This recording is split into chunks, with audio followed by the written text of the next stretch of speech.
on and off of the gas pedal, meaning he will drop to the rear today. If he's going to get that 4 straight win, it will be a little more complicated. The goal is going to be to get his spark forward as quick as it can so they can get a good read on that car in clean air. He does have good company starting back there with him also. Ryan Blaney, a practice issue yesterday, blew a right rear tire. You see right there, Ryan helping the team fix the race car. It was all hands on deck. He will also be going to the rear. He's done that in the past 2 races here at Vegas.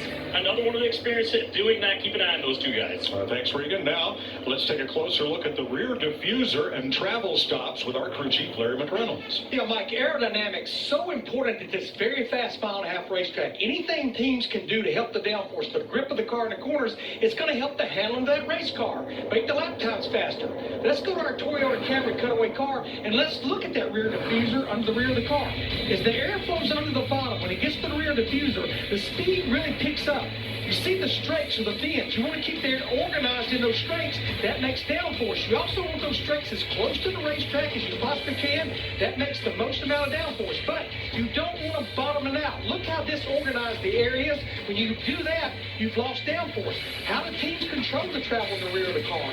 Let's take a look at the inside of the right rear shock, and you're going to see a travel stop there. How you increase or decrease the travel is with those yellow polyurethane shims. You can add or you can take away. You don't want that shock shaft bottoming out. That totally upsets the race car. But guys, this can be a real challenge, especially in bumps in 1 and 2. They get worse every time we come here. And I think that's what compounds the tire problems with the failure with the lower air pressure as well. Well, the hard part about guessing about that today, and I call it a guess because I believe it is, there's science behind it, but when you run that slower pace, the car doesn't travel as much, and you're going to let air out of the tires, and so many things that go with setting that gap. Will be interesting to see who gets it right. So leading the field, the Toyota GR Supra. And our honorary pace car driver, Chelsea Green, the inaugural reigning WWE Women's U.S. Champion.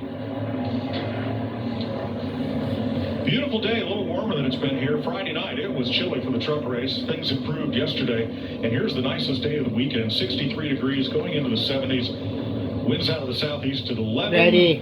Mostly cloudy. Ready. 78. Here's one that we're going to have to be ready for. It always catches Ready. the off guard here when it starts, Kevin. They're so chaotic, and it happens right here at the start of the race. Yeah, you want to be aggressive, and that open lane will open up for you. But if you get hung on that open lane down the back straight, you're going to be in the bottom of 3 wide. Next thing you know, you're going back a few rows. 3 stages, 80, 85, and 102 laps. Here's some Kyle Busch radio. Alright, I want you to go down to the double slope. Then we're going forward. That's all that we're going to do all day. Copy that. I love that. And that's the best way to deliver that to Kyle Busch. He's aggressive, and we know that he can do this. They've been in position. They just want focus forward. I want to see Wild Thing back. I know he's Rowdy, that's his self-appointed nickname, but when he was winning early on in his career with Hendrick, he was Wild Thing. If Wild Thing comes back, watch it. He's big ball. All right, field addresses itself to the starting line. Michael McDowell, Joey Logano, a Chevy, and a Ford. Leading the green. Green flag is out. Smokey, bookie, bookie. Let's go race the boys at Las Vegas. Here we go.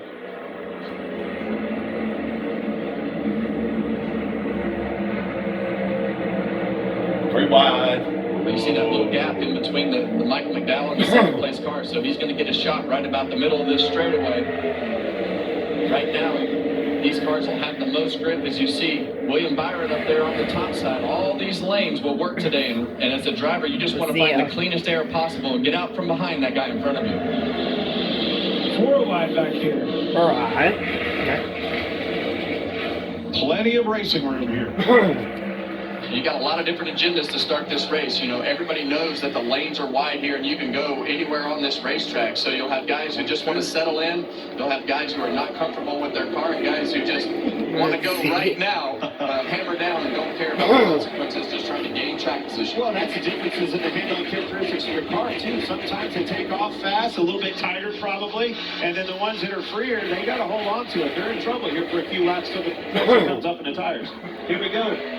Joey Logano to the front. And have McDowell, Silver, and Busch. He's got to go. He's got to go. Had a short time to Sorry. keep him trapped down on that bottom Watch it, before watch it, he watch it. relinquished that lead to Logano. Wasn't able to do that. Logano to the point. William Byron for They're back. fifth. Slots that Chevy in between Bowman and Busch. Big log jam at the back. Neither Blaney nor Bell able to gain a ton of ground in the opening couple of laps. Maybe 3 spots. It's gridlocked. When you look up in front of you, it's 3 or 4 wide, 4 or 5 rows deep. There's not many places to go. Well, and that's what you want to see right there. You want to see some clean track in front of you. And as Blaney is in the middle to the top of that racetrack, as fast as his car was yesterday, he knows he has the capability if he just puts his car in the right spots to drive right through this pack, as you see Christopher Bell right in front of him.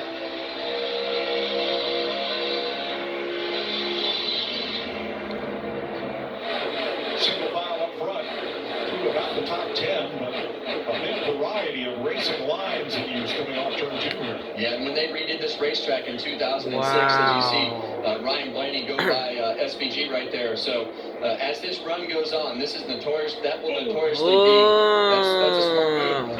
Defense right there. He didn't know where Ty Gibbs was going, and you see the flames out of the pipe of Gibbs right there. That exit of turn 4 gets really tricky as that wall comes back towards you. Ty Gibbs has got his hands full right there. That car was all over the place. Wow, look at that. The beginning of these races can be very confusing for a lot of guys because you get yourselves in these unique positions where the front end will just take off. You'll get big runs on guys. The car will snap loose.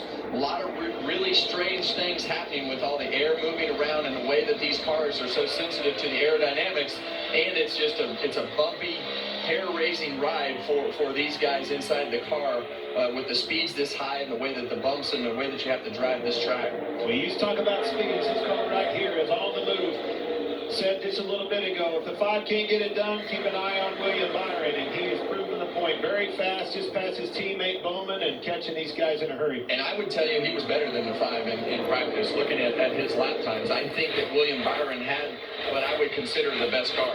Coming around a complete 7 laps here with Joey Logano in the lead. Going Logano in the lead. Let's look at today's race strategy, sponsored by Straight Talk Wireless. Larry? Yeah, Mike, move your groove around. Don't be afraid to move around searching for grip, but clean air. Get out of the wake of another race car.